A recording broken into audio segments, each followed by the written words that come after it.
quand j'ai vu cette scène-là, je me dis mais comment il a fait ça? Bon, j'imaginais pas faire carrière dans la musique. Et Hollywood, je n'avais pas les En codes. fait, j'ai beaucoup changé de rôle dans ma vie. Spielberg et notre ami John Williams. L'envie aussi du réalisateur est important.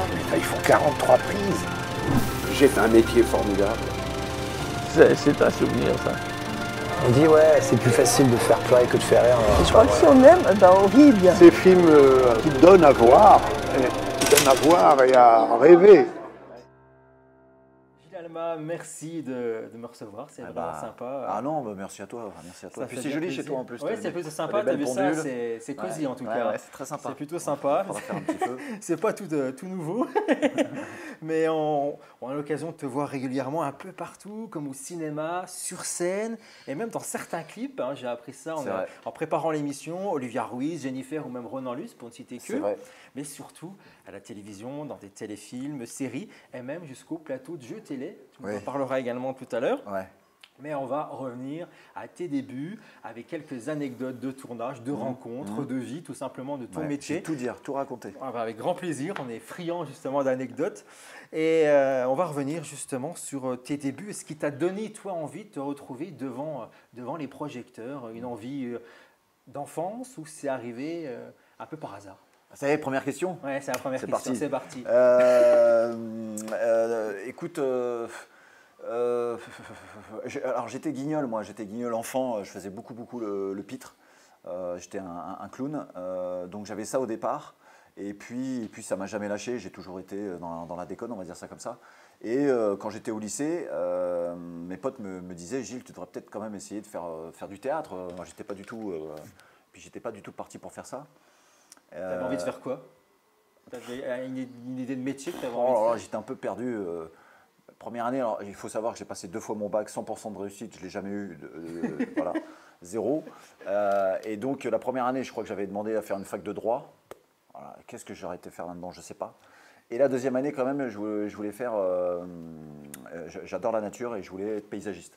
Voilà, j'avais un truc comme ça. Donc voilà, et je faisais le con tout le temps, et mes potes me disaient « Gilles, tu devrais essayer de prendre des cours de théâtre ». Et je les ai écoutés, c'est-à-dire qu'en sortant de la deuxième fois où je n'ai pas eu le bac, bien sûr, je suis devenu poissonnier. Ah oui, ok. Je suis devenu poissonnier parce que mon grand-père était poissonnier, on a été poissonnier de génération en génération, tu vois. Donc j'étais poissonnier les mercredis, samedis, dimanches, et le reste du temps, je prenais des cours de théâtre, je me suis inscrit dans un cours de théâtre à Paris. Et donc ça a commencé comme ça, quoi. Tout simplement. Alors déjà les cours de théâtre, on a essayé d'apprendre un petit peu le métier, voilà.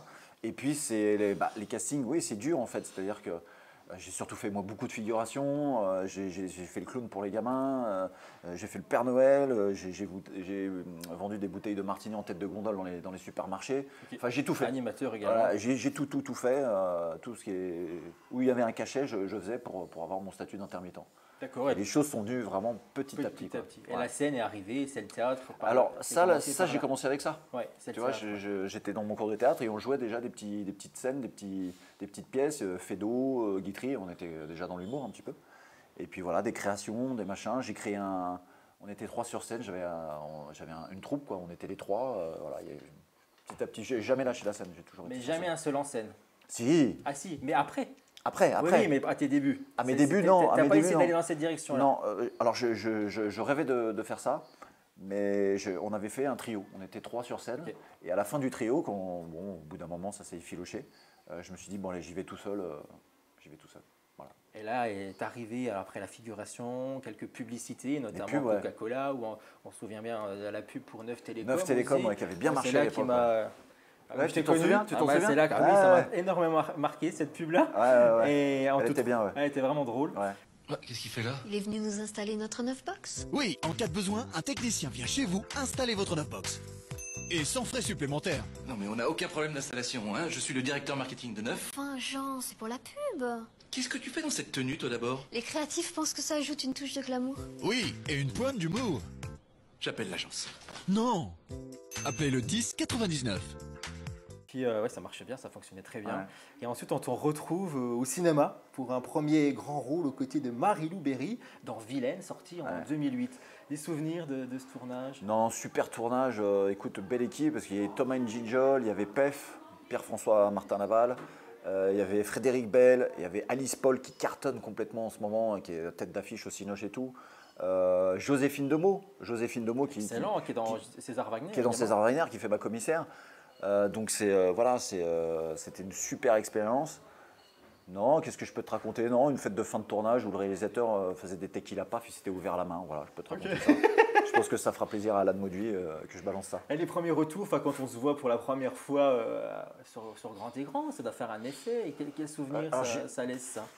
Je n'aime pas trop me regarder, moi je suis pas fan de... On dit souvent ça, hein, c'est qu'on n'aime pas. Ouais, j'aime pas trop me regarder, mais en tout cas le film était super et ça... Moi, j'étais très très heureux d'avoir tourné là-dedans. Ouais. Et ensuite arrive pour la télévision ton premier grand rôle de télé, un personnage récurrent, Alain, qui va te suivre durant 5 années sur TF1, nos chers voisins. Ouais.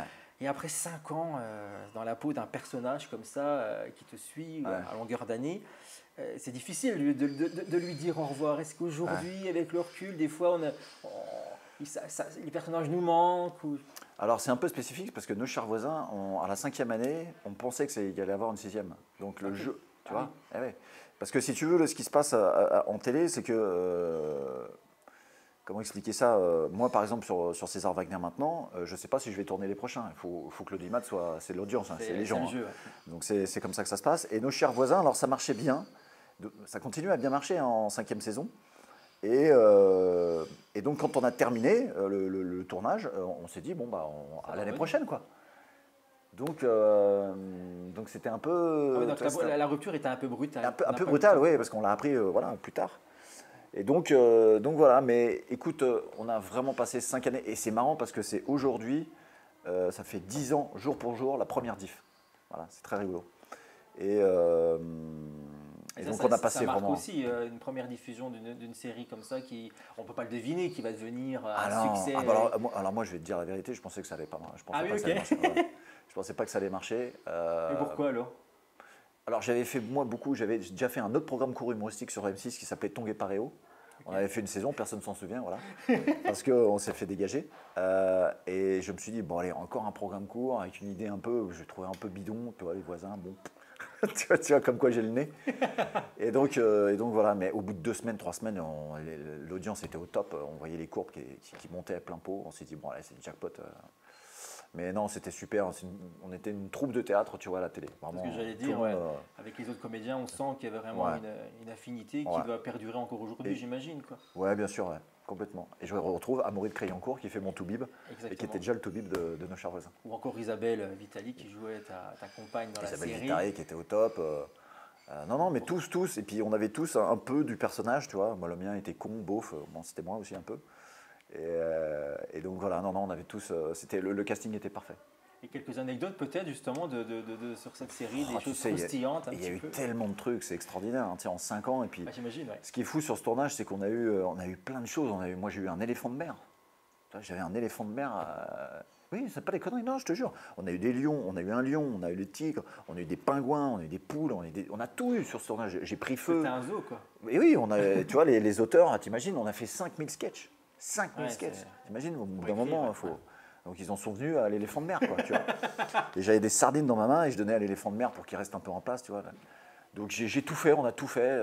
J'ai pris feu, j'ai fait un hélitroyage dans les studios. J'étais un hélitroyé, enfin tu vois. On est avec Amaury de Créancourt, ça c'était super aussi. Il y avait l'ascenseur, le fameux ascenseur. Et ils nous ont rempli l'ascenseur de pop-corn, et du pop-corn jusque là. Enfin voilà, on a tout fait, et puis les fêtes, et puis... Non, c'était... Parce que c'est un rythme quand même particulier, ce style de tournage. Oui, par contre, combien d'épisodes par jour? Alors, on fait entre 8 et 10 minutes par jour, donc les gens ne se rendent pas bien compte, mais c'est quand même vraiment pas mal. Et donc, on faisait en fait 8 à 10 sketchs par jour. Oui, donc, c'est 8 à 10 pages de texte par jour. Et puis en one shot, quoi. Et en continu, et le lendemain pareil, le lendemain pareil, le lendemain pareil, et puis t'es pas dans les Vosges, donc tu as les bouchons le matin et le soir, donc tu prends 1 heure et demie dans la gueule pour aller chez toi, enfin pour rentrer, pour y aller. Et voilà, était dans un flux continu de comédie. On était j'aime bien dire ça, on était des robots de la comédie. Oui, c'est clair. Complètement. Et arrive en 2020, alors quelques temps après, hein, puisque la série s'arrête en 2017, un autre rôle majeur qui arrive dans ta vie, parce que le premier grand rôle à la télévision avec César Wagner en 2020. Comment est venu ce rôle à toi? Comment est né justement ce personnage hypocondriaque? Alors c'est toujours pareil, c'est des rencontres. J'ai eu la chance de rencontrer François Vell. Alors c'est une directrice de casting qui m'a mis sur un bon second rôle. C'était un 6x52, on a tourné ça, je ne sais plus trop, ça va être 2017, un truc comme ça. C'était Maman à tort, c'était l'adaptation du bouquin de Michel Bussy. Et en fait, François Vell, qui est le réalisateur, qui était le réalisateur, m'a choisi. Et c'était un second rôle, mais quand même assez important, et c'était un rôle sérieux. Parce que j'avais ce souci-là, moi j'avais l'étiquette du rigolo. Et donc voilà. Et donc j'ai rencontré par ce biais-là France Télé. C'est la première fois que je travaillais avec France Télé, plus ou moins. Et j'ai rencontré Jean-François Lucchini, qui était le conseiller au programme de France Télévisions. Et 2-3 ans plus tard, j'ai fait d'autres choses, des petits rôles aussi dans des séries pour France Télé. Et voilà, j'étais dans la liste pour être casté sur ce rôle. Il y avait d'autres comédiens, il y a Ariel Mallet notamment. Et donc j'ai été choisi.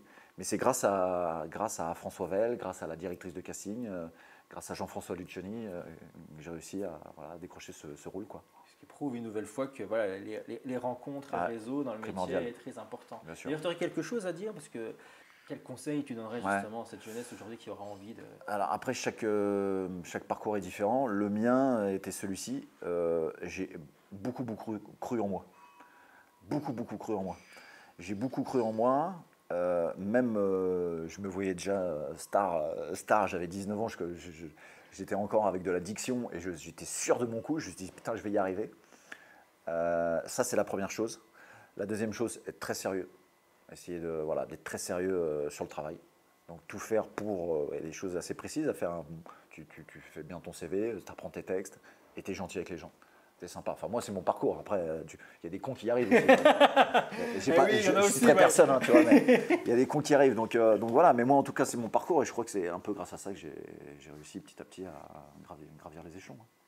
Et justement, comment se passe ce tournage de César Wagner pour la deuxième saison, et là plus particulièrement dans les Vosges? Alors, c'est un peu différent. César Wagner, c'est pas vraiment des saisons puisqu'on fait du 90 minutes. Donc là, c'est le 6e et le 7e épisode. Ah oui, donc c'est la continuité. Voilà, il n'y a pas vraiment de saison. On a commencé à en faire un en 2019, après on en a fait 2 en 2020, 2 en 2021. Et là, c'est les 2 par an, quoi. Voilà, c'est ça. Ça se passe très bien. Et puis là, je crois que cette année, en plus, donc mon personnage, César Wagner, c'est un flic hypocondriaque. Normalement, effectivement, il travaille à Strasbourg.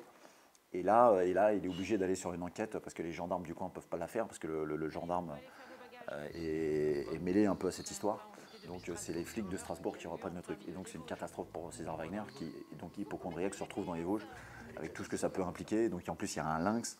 Enfin voilà, il y a tout un... Donc c'est vraiment je pense que ça va être le meilleur, c'est pas parce qu'on est dans les Vosges, mais je pense que ça va être le meilleur épisode de César Wagner. Et très très drôle. Voilà. C'est qu'un seul épisode dans les Vosges. 90 minutes. 90 exactement. Minutes, oui, parce que j'ai cru comprendre qu'il y avait 2 épisodes qui étaient tournés. Non, alors dans les Vosges, 90 minutes, un seul et c'était Strasbourg. Et après comme Strasbourg, voilà, ok. Et sur cet épisode-là, on a la chance d'avoir Patrick Chenet qui joue un chasseur vosgien. Et il est super. On a hâte de voir ça sur nos écrans, sur France 2. Il ne faudra pas louper. Hein. Et la scène également, qui est aussi une de tes activités principales, le théâtre comme tu le disais au début, mais premier seul en scène en 2011 avec Gilles Alma, n'a pas un physique facile. Voilà, l'occasion de monter sur scène, donc du coup, peut-être nous raconter un petit peu à quel moment tu t'es dit, allez, j'y retourne, mais tout seul cette fois-ci. Alors, je vais être très franc, donc j'avais un trio. Et j'étais la locomotive. J'ai toujours été un peu meneur, locomotive et tout. Voilà. Et j'avais déjà fait ça dans une pièce de théâtre aussi, qui était une création d'un des potes de mon cours de théâtre. On était 6 ou 7 sur scène. Et c'est pareil, j'étais très moteur et j'étais déçu. J'étais un peu déçu de la passivité parfois de certains. Et sur mon trio, c'est pareil. J'en avais marre et je me suis dit, bon, j'ai de l'énergie, eh ben je vais me faire pour ma gueule l'énergie, quoi. Donc voilà, et c'est pour ça que je me suis dit, allez, tout seul. Et puis cette rencontre avec le public, comme ça, tout seul, sur scène, ce ressenti. Alors c'est ultime. C'est ultime, c'est le truc le plus dur que j'ai fait dans mon métier.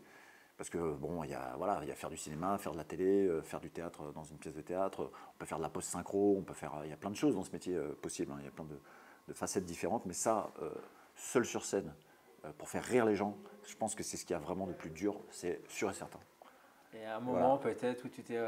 au début, je sortais des fois, je sortais de scène où je faisais des bides monumentales. Je me dis, bon, allez, laisse tomber, ça sert plus à rien. Et puis bon, comme je suis un peu énervé, je me dis, attends, je vais encore travailler. Et tu es aussi un joueur, hein, parce qu'on peut te voir à la télévision également. Alors comment ça se passe justement? Comment on se retrouve à la télévision à jouer? Alors là, on te retrouve de temps en temps dans le jeu, tout le monde a son mot à dire. Entre autres, on t'a vu dans d'autres choses, mais là, on te voit joueur. Alors, c'est parce que tu aimes ça dans la vie ou on se retrouve un peu par hasard pour de la promo ou Ouais, c'est plutôt pour la promo, ouais. Okay. Tout le monde a son mot à dire, d'ailleurs, j'y vais plus parce que j'ai toujours été très mauvais en français. J'ai eu 6 à l'écrit, 6 à l'oral en français, donc j'ai vraiment pas bon. Non, mais après, voilà, j'ai fait les Fort Boyard, les choses comme ça. Alors ça, c'était pour m'éclater, parce que bon, c'est un rêve de gamin aussi de faire Fort Boyard. Mais d'ailleurs, c'est quoi ce ressenti la première fois? Parce que c'est un fou. rêve à moi perso. Donc... c'est fou. Alors, il faut savoir, Fort Boyard, on tourne ça sur une journée. On se lève à 6 du matin, tu vois. On prend le bateau, on va dans le truc, on tourne toute la journée. On ne se repose pas.